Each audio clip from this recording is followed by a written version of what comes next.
Assalamualaikum warahmatullahi wabarakatuh. Sebelumnya izin untuk memperkenalkan diri. Perkenalkan, nama saya Muhammad Aditya Ramadan. Saya berasal dari Fakultas Keguruan dan Ilmu Pendidikan, Prodi Pendidikan Bahasa dan Sastra Indonesia. Tujuan dari saya membuat video kali ini adalah ingin memenuhi tugas dari mata kuliah berbicara dengan dosen pengampu Bapak Fahrul Razi, MPD. Dan tema yang akan saya bawakan pada kali ini adalah tentang public speaking.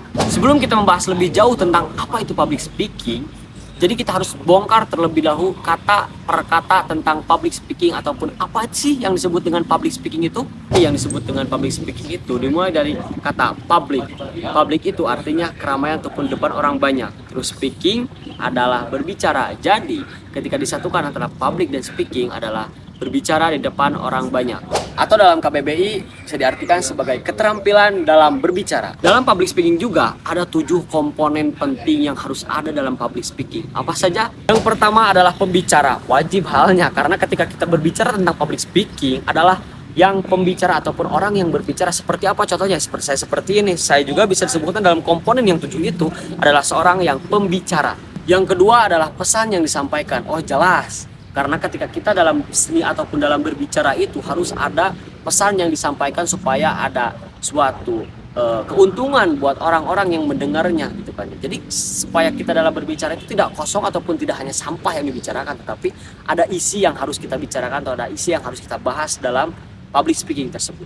Yang ketiga adalah audiens. Oh, jelas, karena ketika kita misalkan berbicara itu harus ada orang yang mendengarkan. Lantas bagaimana kalau misalnya kita berbicara sendiri? Ya tidak bisa disebut dengan public speaking, karena public speaking itu judulnya adalah public speaking atau berbicara depan orang banyak nih. Jelas harus ada orang yang mendengarkan atau bisa disebut dengan audience. Yang keempat adalah cara yang dipakai. Jadi ketika misalkan kita dalam public speaking itu harus mempunyai cara tersendiri gitu kan, supaya orang-orang yang mendengarkan atau audiens yang mendengarkan kita berbicara di depan harus memahami antara artikulasi kata-kata tersebut. Jadi kita harus menggunakan cara ataupun metode, bisa disebut juga seperti itu. Yang kelima adalah hambatan.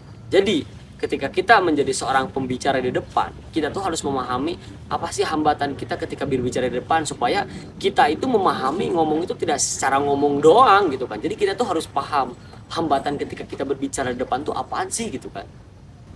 Yang keenam adalah feedback. Jadi ketika kita menjadi seorang pembicara di depan, itu harus ada feedback buat orang yang mendengarkan atau orang yang disebut dengan audiens gitu kan ya.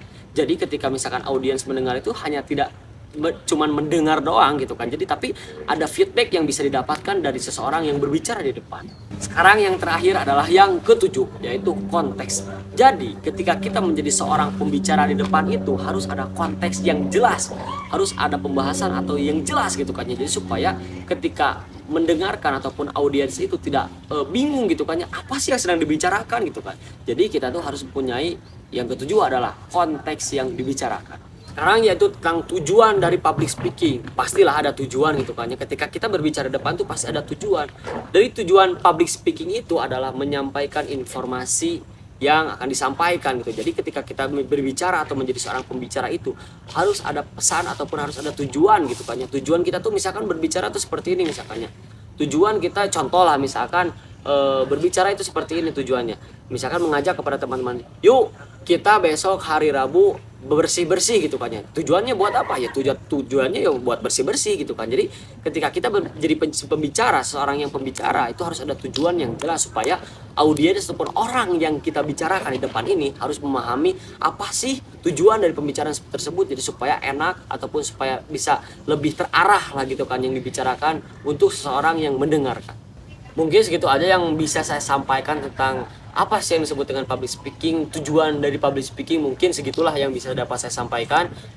Kurang dan lebihnya mohon maaf. Wassalamualaikum warahmatullahi wabarakatuh.